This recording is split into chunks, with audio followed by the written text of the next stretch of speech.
I'm here with Joey Kurtzman, and we're talking about holy matters. Hello, hello, team.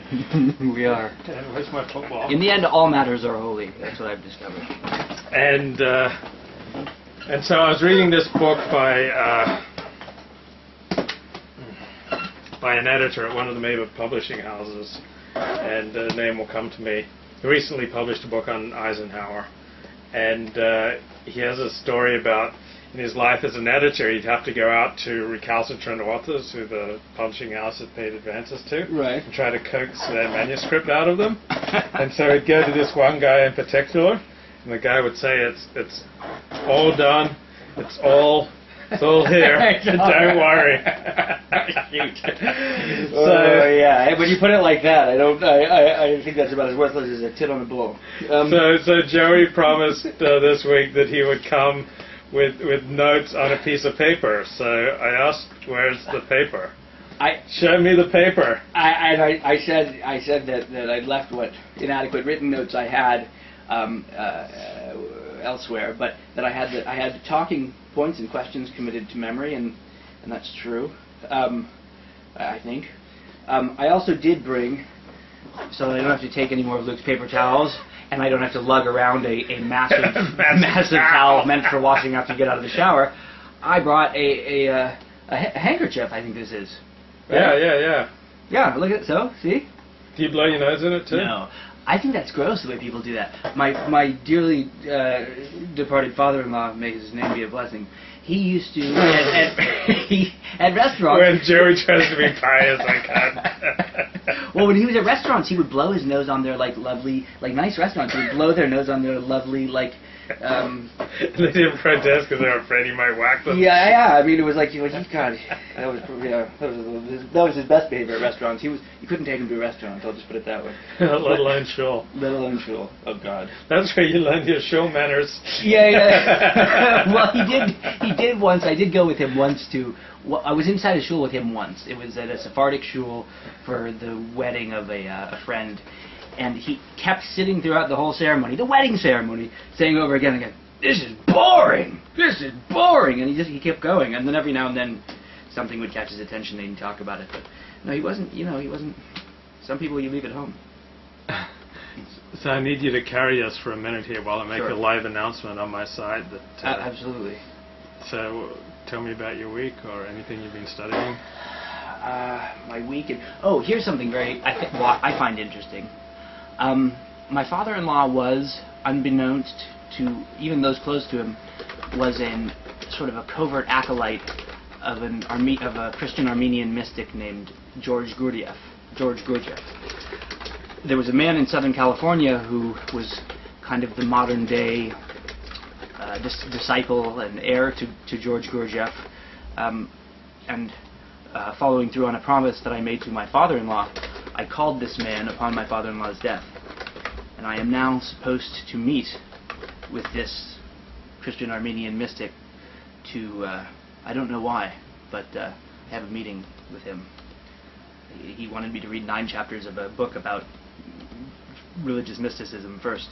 But anyway, I think that's interesting. I'm kind of looking forward to it.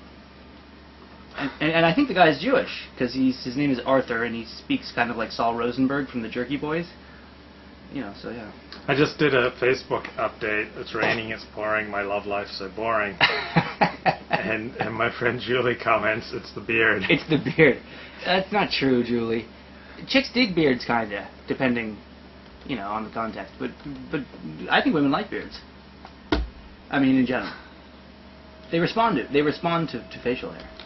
Well, they have not responded in a visceral manner to mine. I'll just put it that way. Well, yours is prophetic. For 10 months, and it is yet to receive a positive response in Really? a empirically verifiable way.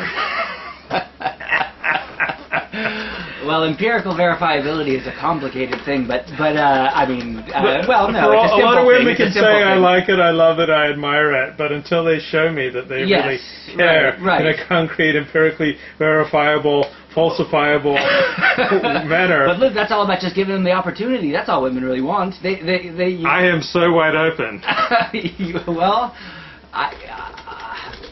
look, I there's many things about life that I do not know, but I think there are. I know. Well, we have to go. We go out clubbing sometime. I think we will get empirical validation so complete that Karl Popper himself would be looking down and saying, "Yeah, that's it." So, other things that happened this week. My twin nephews had a bar mitzvah, which was very interesting.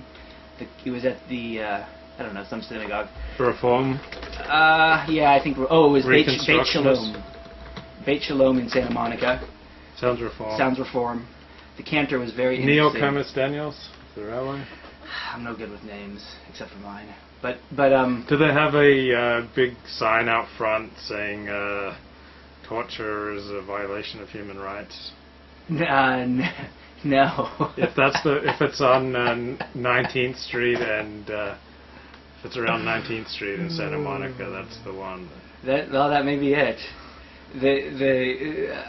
That's an interesting position. I remember I went there and they used to have a tish.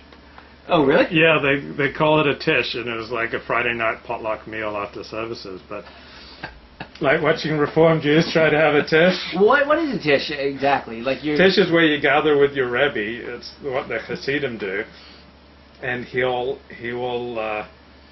make hamotzi and tear off some bread, and then he'll tear bread and throw it to you, and like everyone's like grabs at it, jumping for the rabbi's food, and he'll touch the food and throw it to them, and then does he put some learning on them at least? Or yeah, and he throws in some learning, and it's like it's a huge deal. But do people like scramble over each other for the bread?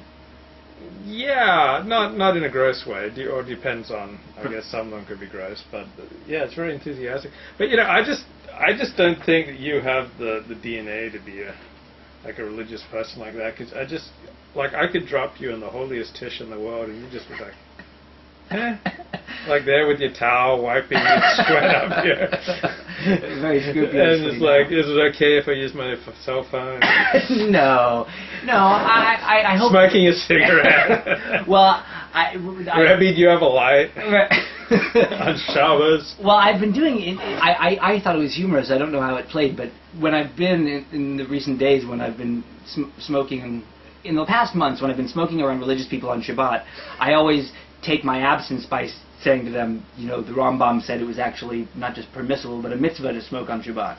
And it's kind of a joke, but supposedly there was, like, iconoclasts, some, like, heretics used to argue that. I say it as a joke, but they never seem to enjoy it as much as I enjoy saying it. But so it's not true, Rambam didn't say that, did he? I don't believe he did. It doesn't sound like something the Rambam would say, but... Yeah, I don't think they smoked. Yeah, it's odd. But no, but it was. I liked being at the synagogue. They were Reform or not. They were pretty cool. Were they gay friendly? Oh yes, yeah. Well, and the reason I laugh when you say that is because I was dressed really crazy for one of the things I went to.